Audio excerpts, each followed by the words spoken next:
Okay, so here we are. It's interview time. This week we've got goalkeeping coach Kyri. Where were you born? I was born in Enfield. Oh, Enfield, North London boy. And who do you support? Braintree Town and Spurs. Cool. What's your normal regular daytime job? So regular daytime job, working in a secondary school, and I am head of behaviour for Key Stage 4.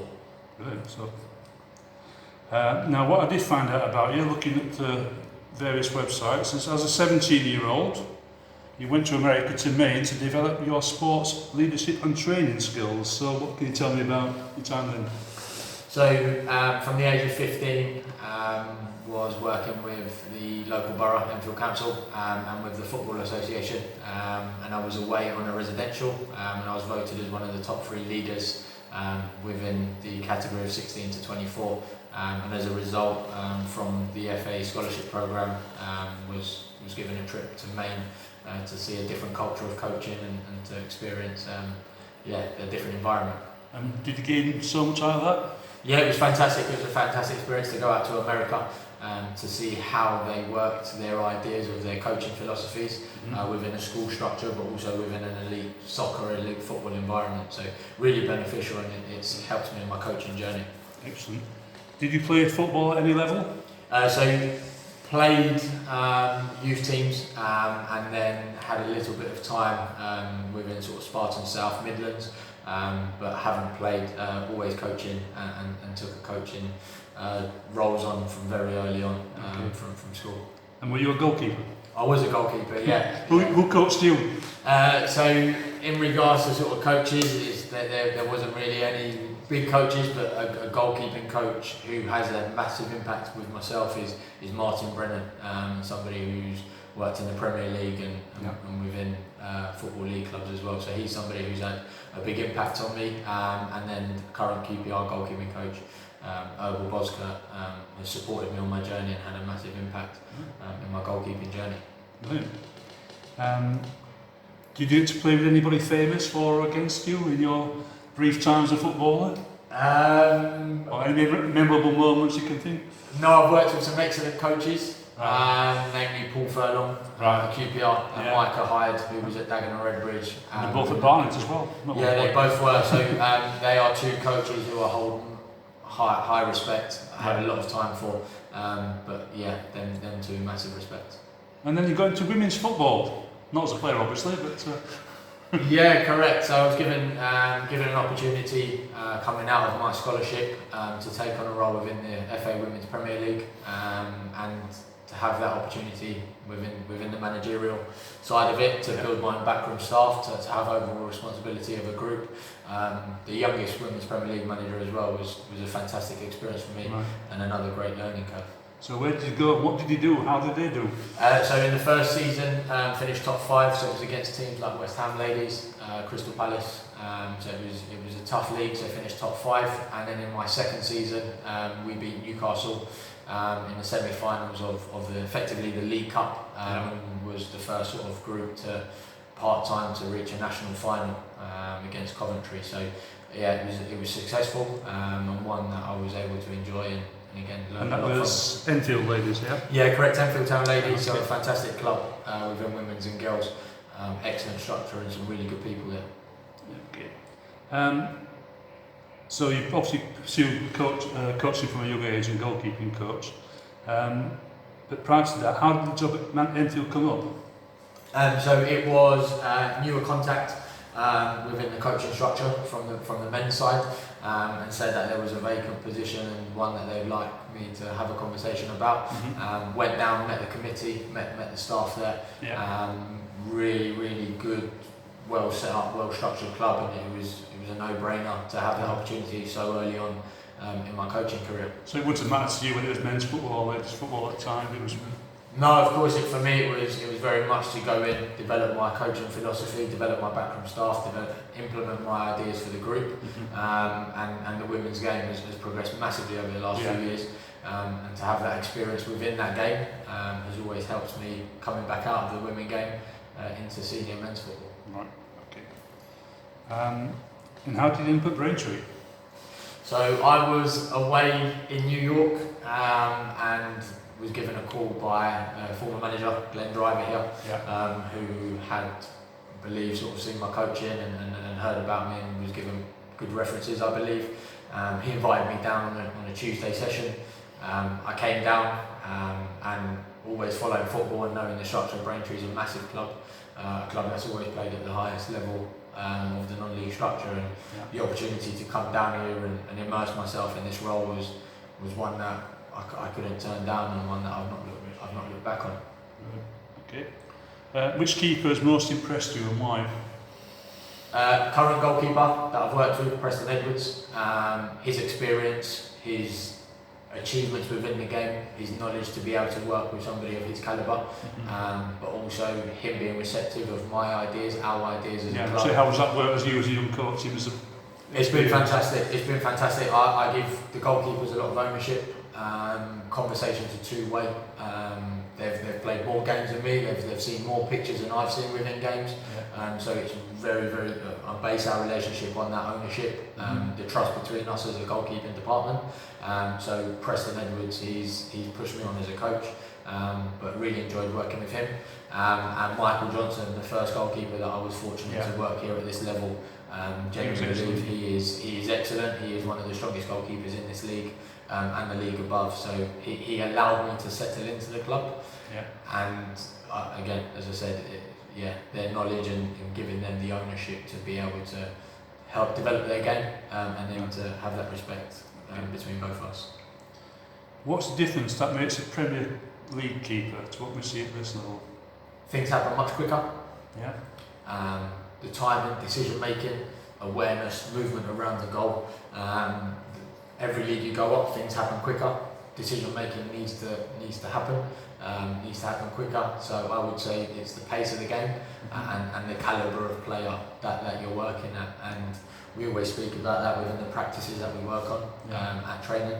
In regards to seeing things, let it happen quickly, and being able to read and execute our game scenarios.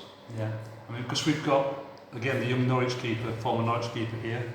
I remember when I talked to him a couple of seasons back, he was, how's that way? You can't all play.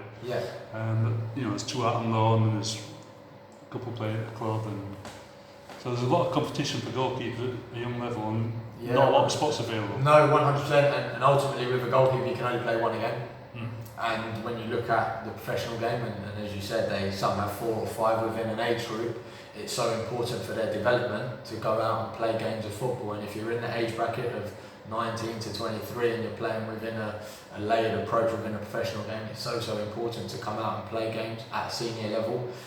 We're fortunate we're working at a great level here at National League South and National League level, and it's so important as part of their development to come out and play games and see those game pictures, which they can then take back in to their own parent club's environment. So playing games. I mean, this club's got a good record of taking kids on loan and using them, throughout the league. Of course. And when you look back at the goalkeepers that the club's had here, they've had some fantastic goalkeepers, and I look at that as an opportunity for me to keep building the goalkeeping department and ensuring that this club keeps producing goalkeepers that are able to play in the league above and play higher. And that's why I believe we can have one of the strongest goalkeeping departments in the league. Okay.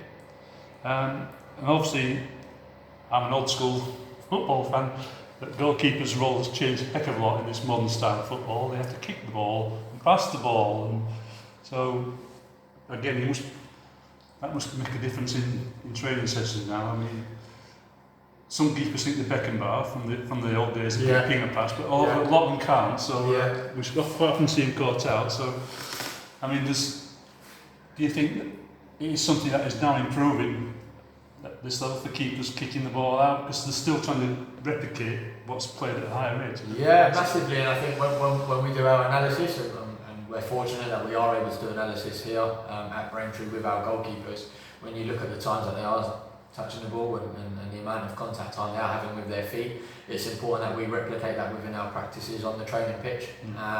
And it's definitely a way that we're moving forward. And as you said, over the last couple of years, the goalkeeping roles and responsibilities have changed, and they have to be as good as as good with their feet as they are with their hands and their shot stopping and the other areas of goalkeeping. So it's something that we work on, and I know most goalkeeping coaches are working on even more, and players need to be able to adapt and deliver and execute the roles and responsibilities of it. And of course we also see the downside of getting it wrong. Yeah, we've seen happened to Preston the other week, and I'm sure it happened to other keepers as well, because they get closed down, dawdling over the ball. Yeah, of course, and when you look behind you as a goalkeeper, it's just a goal. And effectively that's the smallest part that we have to defend as goalkeepers, when you look at the areas that we're working in and support play, but it happens. And we've got 2 goalkeepers here who are receptive to the information, and are aware of their individual learning points, and ensuring that it doesn't happen once we get going, ready for the season. So we've had a few keepers playing and training with us in pre-season. How much impact do you have, or input do you have in helping Ryan make the decision who we keep? I would say that the trust that I have with Ryan and our management team, it's one that we respect each other's views and values, and we have constructive conversations in regards to what we believe is the best way moving forward for the goalkeepers.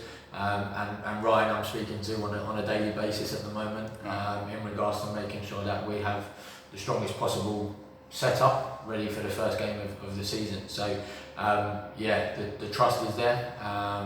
The conversations we have are honest conversations with each other, and we're all moving in the right direction to make sure we make the right choice. Okay. Talking of which, have you seen Preston's stats on Football Manager?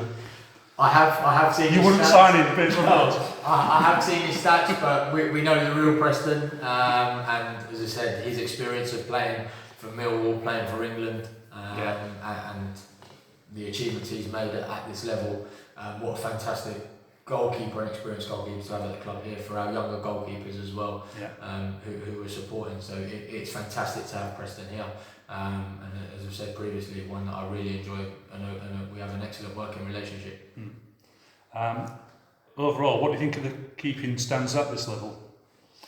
There's some excellent keepers and goalkeepers who can play in the league above, and even higher, and you've seen that in some of the moves that have been happening recently with goalkeepers. The standard is high, the level, the quality of play at this level is high, and for goalkeepers, it's a great standard at step 1, step 2, and one that we can see goalkeepers make the jump into Football League. Okay.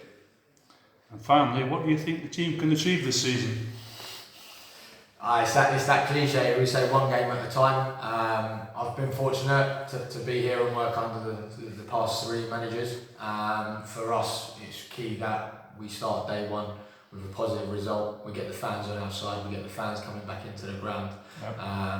Now that we are allowed fans back in, and we start the day positive.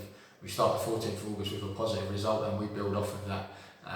Of course, we'd like to see where we are after 8 games, after 15 games. But the season, it's a long way, it's a marathon, and for us, we keep grounded, we'll go about doing our business, and let's see, hopefully we can bring some success back to the club. Brilliant. Kyri, that's great, thanks for your time. No problem, thank you. Cheers, thank you.